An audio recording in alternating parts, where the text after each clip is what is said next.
If you struggle to hone in on who you are speaking to online or who your services are best suited for, then this video is going to be mega helpful in how to solve this problem by looking at your human design chart. Welcome to Frequency of Self, your go-to resource for the practical application of human design in life, business, and relationships. If you're ready to experience lasting transformation, hit subscribe.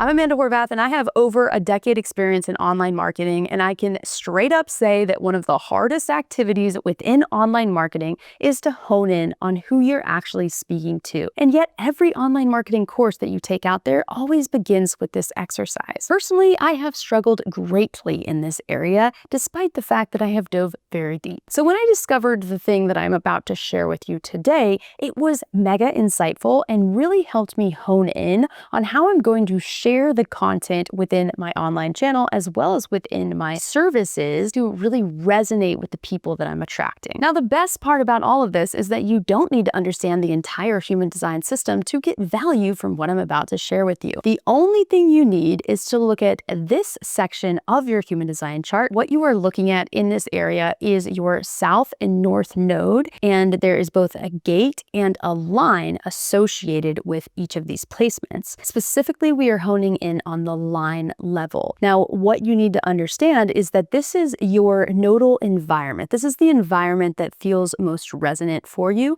and the people that tend to get attracted to you. And specifically, the way that you're going to see that is by looking at the profiles of people within your life. So let me explain what that is. Your profile in human design is the fraction looking number on your chart. The first number is one that you are conscious of, while the second is one that you're more unconscious of. It's often operating in the background. When you look at your nodal environments and the numbers that you previously pulled, which for example, for me, it would be 3 and 4, that means that either people with 3 or 4 within their profile are going to be attracted to my content and my services. Let me know, do you have a 3 or a 4 in your profile? Comment below. Now, you might be thinking, Amanda, you said I didn't need to know about anything about human design, and here you are going off on these numbers. What do they mean? That's where we're going next, my friend. Let's dive into what each of these numbers mean from 1 to 6. And as always, there are chapters below that you can skip to the line that is relevant to you, or if you'd like to learn about the world and how everyone operates,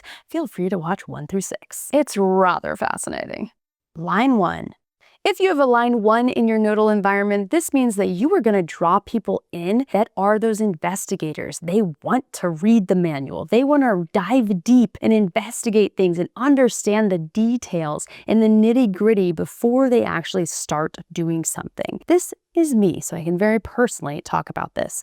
I am someone that loves taking courses. I love listening to podcasts. I love diving into information, especially around what I am fascinated in. So if you have this within your nodal environment, you want to focus your content and services to really serve people at that level. Give them the ability to dive deep into something and investigate it. Don't shy away from the details, but instead give those details and know that people are going to want them. The line 1 can often feel like this bottomless pit that you just need more information and more information and more information. And we go very, very deep. So don't be afraid to scare people away. Go deep in your content and your services.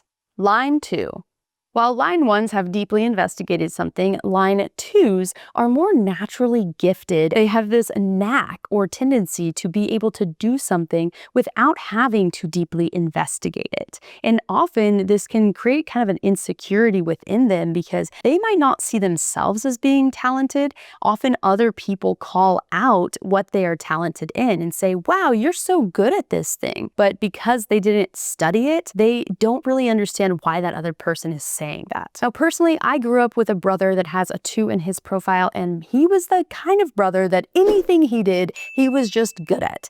Very annoying as a sibling. But that is how the 2 shows up. They just have this natural gift and they can't explain why. So if you have line 2 within your nodes, then you are going to attract these people in that have this natural ability to do something. This means that you don't need to go super deep into the details and instructions and step by step and all of that. You're going to find that the people that come to you are going to naturally pick it up if it is in alignment with what they're looking to do. Now, if you yourself have this within your profile, you might find that it can be sometimes hard to explain why you are good at what you do as well. Well, these clients that you're attracting in are going to feel that same way. So they wouldn't go about creating content in the way that they're saying, hey, you got to do this step by step, because they don't really know how they do it. You see how that's very different than the line ones of the world? If you are enjoying this, please be sure to click like so we can get it out to more people and help them solve this crisis of who am I speaking to?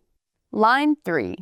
Line 3 individuals are people that are deeply connected to the trial and error process. And this is because they're people that want to get their hands dirty right away. This is the child that wants to run out there, get their hands in the mud, figure things out themselves, and not have a parent tell them how to do it. And so in adulthood, it's very much the person that wants to throw out the manual and dive straight into something. So if you have this within your nodal environment, you really want to focus on getting your clients or your viewers into action as quickly as possible, while also encouraging them that when they fail, they just get up and they do it again. This is part of my nodal environment, and so this channel is very much focused on experimentation. Now, human design is ultimately an experiment, so there's natural alignment there, but let me give an example of how I approach this on my other YouTube channel, which is all about online video.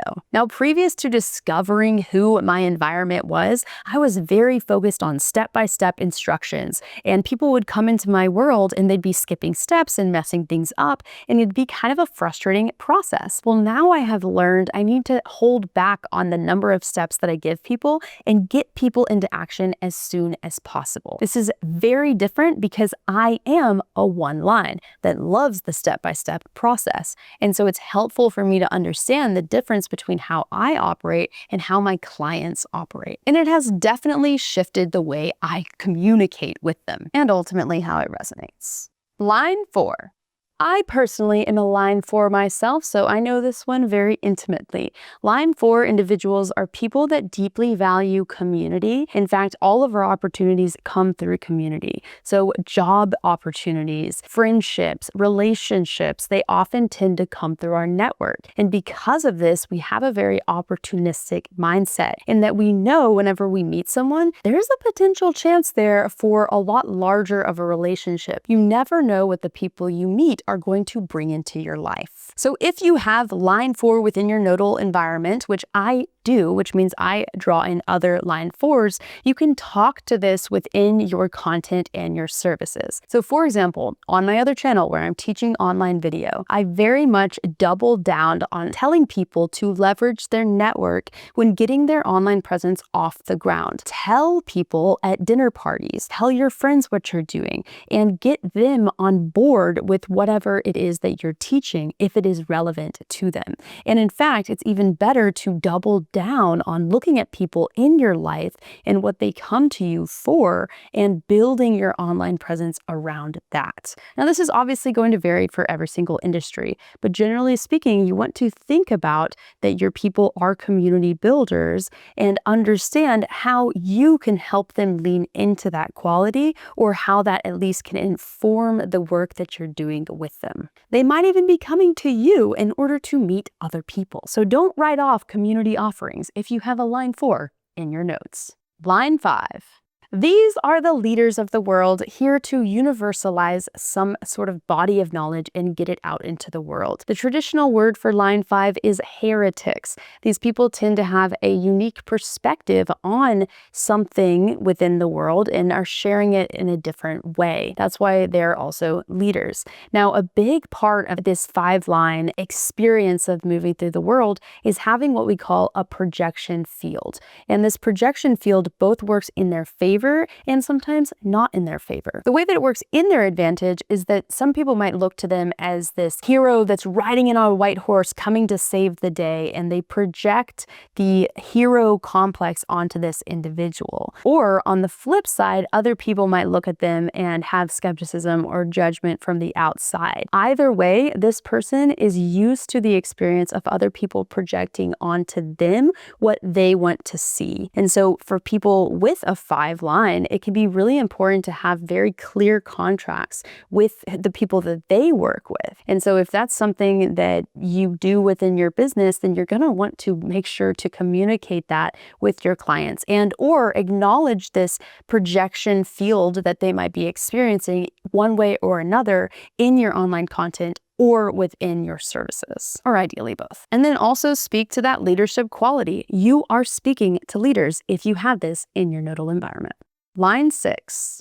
The 6th line is at the top of all of these profile lines. It does not mean that they are better than, but they have kind of gone through the experience or gained the wisdom of all of these lines, and they're almost over this life and wanting to do something different. Often in human design, we refer to these people as the fool on the hill. They're sitting up on the roof or on a hill looking down to people in the city and thinking, man, I don't want to be a part of that anymore. There's kind of a detached energy to this individual. It really unfolds within stages of life, specifically 3 stages. So in the beginning part of their life, they're very much focused on trial and error. They operate almost like that 3-line energy. And if you didn't watch that part, you could always skip back to it in the chapters. This is trial and error, learning from their mistakes. Then around 30, they do what we call climb on the roof, where they're going to have that aloof, removed perspective of the world, kind of like, you know what?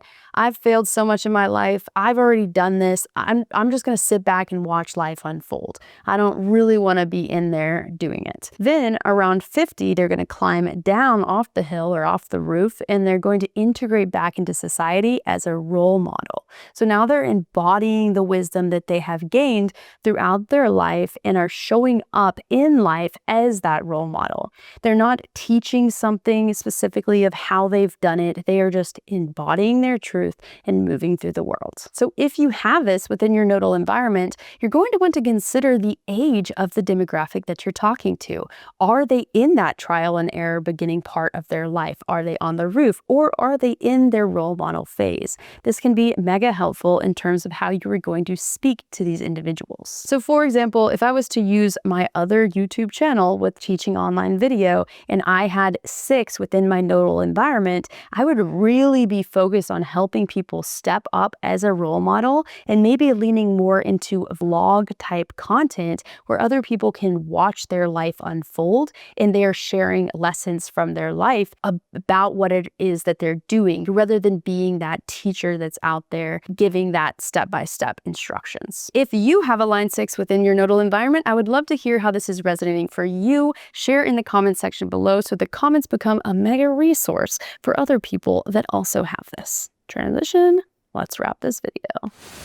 So hopefully this video has been helpful for you to understand who you are talking to and specifically how to communicate with them both in your online content and in your services. And if you've made it this far in the video, you are my people. Please drop a fire emoji in the comment section below so that I know you're my people. Now that you understand your nodal environment, the next place to dive into is the electromagnetics in your chart. This is when you have one gate and you are attracting the other gate in. This can be a very powerful attraction tool and can be mega helpful in understanding who you draw in within this life. Now, depending on when you're watching, this video is either out or coming out next week. So be sure to subscribe for future content or watch it now. I'll see you there.